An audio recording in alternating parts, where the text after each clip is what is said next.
Rússia, China, Coreia do Norte, potências mundiais que dominam as manchetes. Mas existe uma nação que, embora menos poderosa militarmente, ocupa um lugar central nas profecias bíblicas desde tempos imemoriais. Essa nação é o Irã, conhecida nas escrituras como Pérsia. Você sabia que esse país, frequentemente retratado como antagonista do Ocidente, desempenhou um papel crucial no plano divino para Israel? E mais surpreendente ainda, a Bíblia não apenas documenta seu passado, mas também profetiza seu destino final nos eventos apocalípticos que precederão a volta de Cristo. Prepare-se para uma jornada fascinante através das Escrituras, onde descobriremos como uma nação que hoje desafia o mundo está cumprindo, com precisão impressionante, profecias escritas há mais de 2 milênios.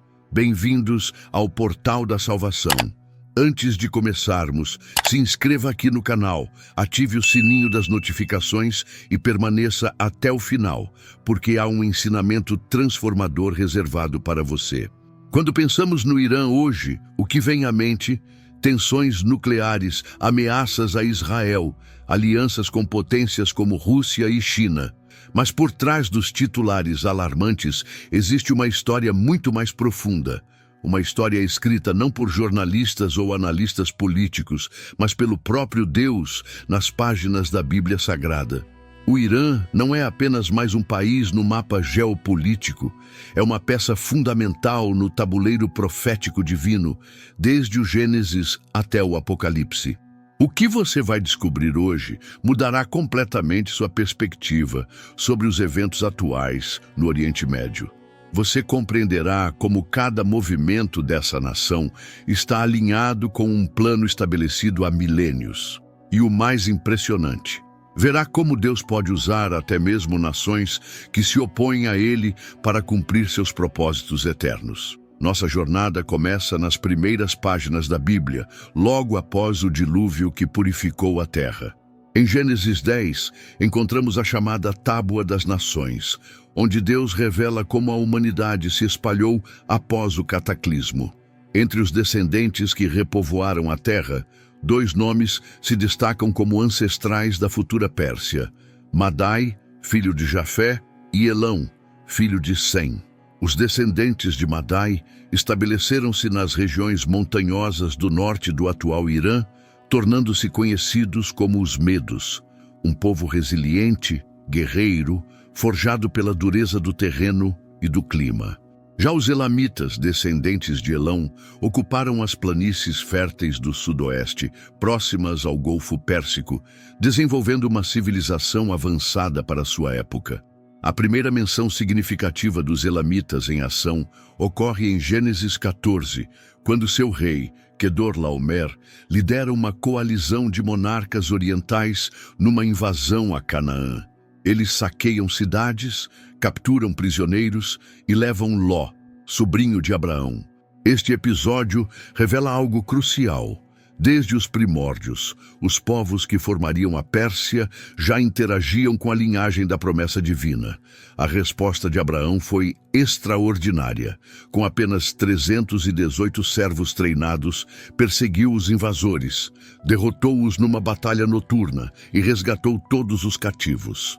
Esta vitória improvável transmitiu uma mensagem clara: nenhum poder terreno, por mais formidável que pareça, pode prevalecer contra aqueles que contam com o favor divino. Uma lição que ressoa através dos séculos até nossos dias. Os séculos passaram e aquelas tribos originárias cresceram em poder e influência. Gradualmente, Medos e Elamitas começaram a formar uma identidade comum, unindo forças contra inimigos maiores. O que começou como clãs dispersos evoluiu para reinos organizados e, eventualmente, para um dos impérios mais poderosos que o mundo já conheceu, o Império Persa. Enquanto essa transformação ocorria, Deus já preparava o cenário para usar essa nação emergente em seus propósitos. Através dos profetas Isaías e Jeremias, o Senhor pronunciou 2 profecias surpreendentes. Primeiro, que usaria os medos e persas como instrumento de juízo contra a Babilônia. Segundo, E ainda mais extraordinário, que um rei persa ainda não nascido seria seu instrumento para libertar o povo judeu do cativeiro e ordenar a reconstrução do templo em Jerusalém. Em Isaías 45, 2.1, lemos: Assim diz o Senhor ao seu ungido, a Ciro, cuja mão direita eu seguro, para subjugar nações diante dele e despir os reis de suas armaduras. Esta profecia, pronunciada cerca de 150 anos antes do nascimento de Ciro, é uma das mais específicas e impressionantes de toda a Escritura. Deus não apenas previu que usaria um governante persa, mas o chamou pelo nome muito antes de sua existência. O cumprimento destas profecias começou quando Dejosses unificou as tribos medas, estabelecendo a primeira capital imperial em Ecbatana. Seu neto, Ciaxares, reformou o exército e o transformou numa formidável máquina de guerra que destruiria Nínive, capital do cruel Império Assírio, um dos mais ferozes opressores de Israel. Deus estava silenciosamente erguendo a Pérsia como instrumento tanto de juízo quanto de redenção. Mas foi através de Daniel, um jovem judeu levado cativo para a Babilônia, que Deus revelou o papel completo que a Pérsia desempenharia na história. Quando o rei Nabucodonosor teve um sonho perturbador sobre uma estátua composta de diferentes metais, nenhum sábio babilônico conseguiu interpretá-lo. Daniel, porém, não apenas descreveu o sonho com precisão, mas também revelou seu significado. A cabeça de ouro representava o próprio Nabucodonosor e seu império. O peito e braços de prata simbolizavam o reino que o sucederia, o Império Medo-Persa. Esta interpretação foi confirmada em outra visão, na qual Daniel contemplou 4 feras emergindo do mar. A segunda era um urso levantado de um lado, com 3 costelas entre os dentes. O urso representava o Império Medo-Persa, erguido de um lado porque os persas dominariam sobre os medos. As 3 costelas simbolizavam suas 3 grandes conquistas, Lídia, Babilônia e Egito. E assim aconteceu. Ciro, o jovem rei persa, conquistou a Média, unificou os reinos e gradualmente expandiu seu domínio, tornando-se a maior potência do mundo antigo. Finalmente voltou sua atenção para a Babilônia, a cidade que havia destruído Jerusalém e levado o povo judeu ao exílio. A queda de Babilônia ocorreu exatamente como predito por Daniel. Durante um grande banquete, o rei Belsazar, neto de Nabucodonosor, profanou os vasos sagrados do templo de Jerusalém. Naquela mesma noite, enquanto os babilônios festejavam, os exércitos de Ciro desviaram o curso do rio Eufrates e entraram na cidade pelo leito seco. As portas, que deveriam estar trancadas, estavam abertas. Deus mesmo as havia preparado para a conquista persa, como profetizado em Isaías 45, 2.1 e 2. Com a queda de Babilônia, iniciou-se um capítulo extraordinário na história do povo judeu. Ciro emitiu um decreto permitindo que os exilados retornassem a Jerusalém e reconstruíssem o templo. Mais do que isso, forneceu recursos financeiros e proteção oficial para a empreitada. Zorobabel, descendente de Davi, e Josué, o sumo sacerdote, lideraram o primeiro grupo de repatriados, lançando os fundamentos para a restauração da adoração a Deus em Jerusalém. Este é um fato notável. Enquanto outras nações destruíram Israel, a Pérsia foi instrumento de sua restauração, exatamente como Deus havia anunciado através de Isaías muito antes. A Pérsia tornou-se assim a única potência mundial da antiguidade que não oprimiu o povo de Deus, mas o auxiliou em sua recuperação nacional e espiritual. O envolvimento da Pérsia com Israel não terminou aí. Durante o reinado de Assuero, provavelmente o Xerxes da história secular, Deus orquestrou outro milagre impressionante através de uma jovem judia chamada Hadassa, mais conhecida como Ester.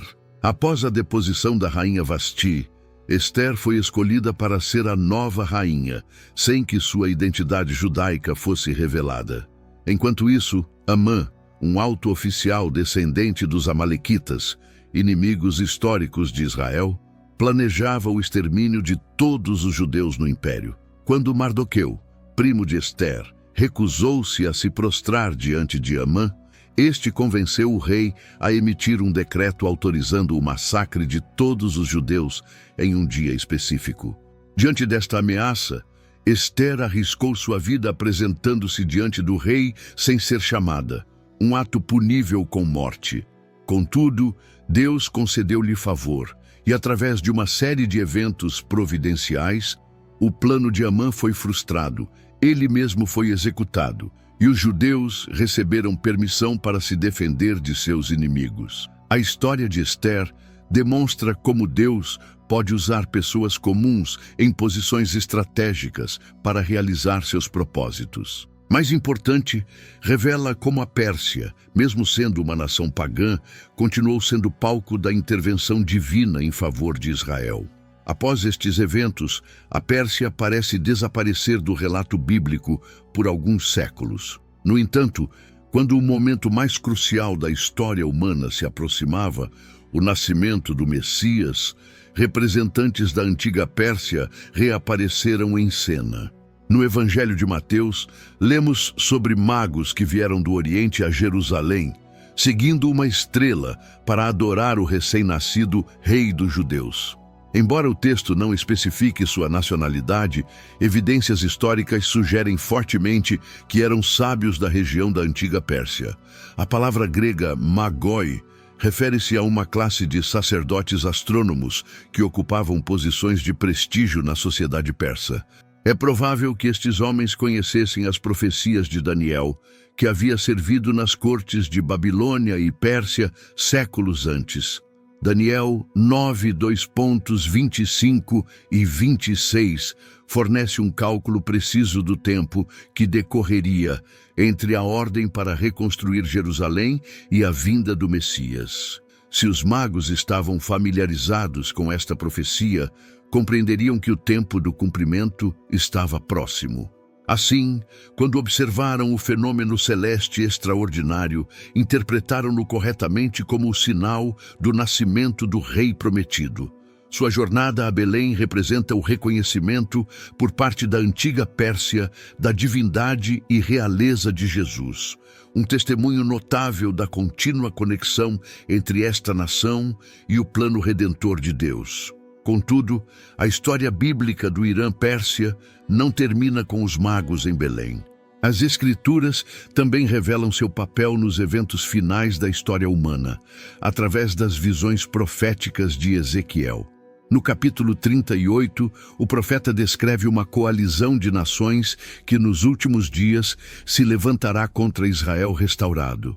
Filho do homem, volte-se contra Gog da terra de Magog, príncipe de Meseque e Tubal. Pérsia, Cuxi e Puti estarão com eles. De Ezequiel 38, 2:2-5. Pérsia, o moderno Irã, é explicitamente mencionada como parte desta aliança hostil. Os outros membros incluem Gog, da terra de Magog. Muitos estudiosos identificam esta região com territórios ao norte de Israel, possivelmente relacionados à atual Rússia ou uma coalizão euroasiática. Cuxi, correspondente às regiões do atual Sudão e Etiópia. Puti, geralmente associado ao norte da África, especialmente à Líbia. Gomer e Bet Togarma, regiões que corresponderiam aproximadamente à Turquia e áreas do Cáucaso. Segundo Ezequiel, esta coalizão atacará Israel como uma tempestade e como uma nuvem que cobre a terra. Será um ataque massivo, aparentemente irresistível. No entanto, o resultado já está determinado. Deus mesmo intervirá para proteger seu povo, enviando terremotos, chuva torrencial, granizo, fogo e enxofre sobre os invasores. A derrota será tão devastadora que Israel levará 7 meses para enterrar os mortos e 7 anos para queimar as armas abandonadas. Esta profecia apresenta um contraste dramático com o papel anterior da Pérsia como libertadora de Israel. A nação que uma vez foi instrumento de restauração se tornará parte de uma coalizão destinada à destruição. É uma lembrança solene de como as nações podem mudar seu relacionamento com os propósitos divinos ao longo da história. Entretanto, mesmo neste cenário sombrio, há um vislumbre de esperança. O profeta Jeremias, em um texto frequentemente negligenciado, Jeremias 49, 34 a 39, oferece uma perspectiva adicional sobre o destino final de Elão, parte da antiga Pérsia. Vieram ao profeta Jeremias estas palavras do Senhor acerca de Elão: quebrarei o arco de Elão, o fundamento do seu poder, mas nos últimos dias restaurarei a sorte de Elão, declara o Senhor. Esta é uma profecia dual. Primeiro virá o juízo, mas depois, nos últimos dias, Deus promete restaurar Elão. Esta promessa sugere que, mesmo após participar da coalizão de Gog, haverá redenção para o povo da antiga Pérsia. Esta possibilidade é reforçada por Zacarias 14, 2.16, que descreve as nações após os eventos apocalípticos. Então, os sobreviventes de todas as nações que atacaram Jerusalém subirão ano após ano para adorar o Rei, o Senhor dos Exércitos, e para celebrar a festa das cabanas. Portanto, o destino final do Irã, segundo as Escrituras, não é simplesmente destruição, mas potencial redenção. Aqueles que sobreviverem ao juízo divino terão a oportunidade de se voltar para o verdadeiro Deus e participar da adoração universal ao Rei dos Reis. A trajetória bíblica do Irã-Pérsia reflete, em muitos aspectos, a própria jornada da humanidade. Criação, queda, redenção, juízo e restauração final. É uma história que nos ensina verdades profundas sobre a soberania de Deus sobre as nações e sua capacidade de usar até mesmo povos pagãos para cumprir seus propósitos eternos. Quando observamos o Irã contemporâneo, com suas ambições nucleares, sua retórica anti-Israel e suas alianças estratégicas com potências como Rússia e China, é impossível não perceber os ecos das profecias de Ezequiel. As peças do quebra-cabeça profético parecem estar se movendo para suas posições finais no tabuleiro da história. No entanto, devemos lembrar que o propósito das profecias não é satisfazer nossa curiosidade sobre o futuro, mas nos chamar ao arrependimento e à fidelidade no presente. A mensagem para nós, hoje, é clara. Assim como Deus tem um plano para nações como o Irã, Ele tem um propósito para cada um de nós individualmente. A história do Irã na Bíblia nos ensina que nenhuma nação está além do alcance dos propósitos divinos. O mesmo Deus que usou Ciro, um rei pagão, como seu ungido para libertar Israel, pode usar qualquer pessoa ou nação para realizar sua vontade. E assim como há uma promessa de restauração para Elão nos últimos dias, há esperança de redenção para todos que se voltarem para o Senhor. Enquanto observamos os acontecimentos no Oriente Médio se desdobrarem diante de nossos olhos, devemos fazê-lo não com medo ou ansiedade, mas com a confiança tranquila de que a história está nas mãos de Deus. Os impérios se levantam e caem. As alianças se formam e se desfazem, mas o trono do Senhor permanece inabalável. Agora, pergunto a você, à luz do que aprendemos hoje, como você vê os eventos atuais envolvendo o Irã? Consegue discernir os sinais dos tempos nas manchetes diárias? Acredita que estamos nos aproximando do cumprimento final das profecias de Ezequiel? Se este estudo tocou seu coração e ampliou sua compreensão dos propósitos de Deus para as nações, compartilhe este vídeo com amigos e familiares. Deixe seu comentário sobre como esta mensagem impactou sua visão dos eventos mundiais. E se deseja que continuemos explorando como os acontecimentos contemporâneos se alinham com as profecias bíblicas, dê seu like e inscreva-se no canal. A trajetória do Irã nas Escrituras nos revela uma verdade fundamental. Deus é soberano sobre a história. Desde os dias de Abraão até os eventos finais descritos por Ezequiel, vemos como uma nação pode ser usada como instrumento de bênção e juízo. O Irã de hoje, com suas tensões geopolíticas e ambições regionais, não está fora do controle divino, mas caminha inexoravelmente para o destino que Deus determinou. Esta é a beleza das profecias bíblicas. Elas nos mostram que, por trás do caos aparente dos acontecimentos mundiais, existe um plano divino se desenrolando com precisão perfeita. E se Deus pode usar uma nação como o Irã para cumprir seus propósitos, quanto mais pode usar cada um de nós se nos entregarmos completamente a Ele? Que a paz de Deus, que excede todo entendimento, guarde seus corações e mentes em Cristo Jesus. Até o próximo encontro.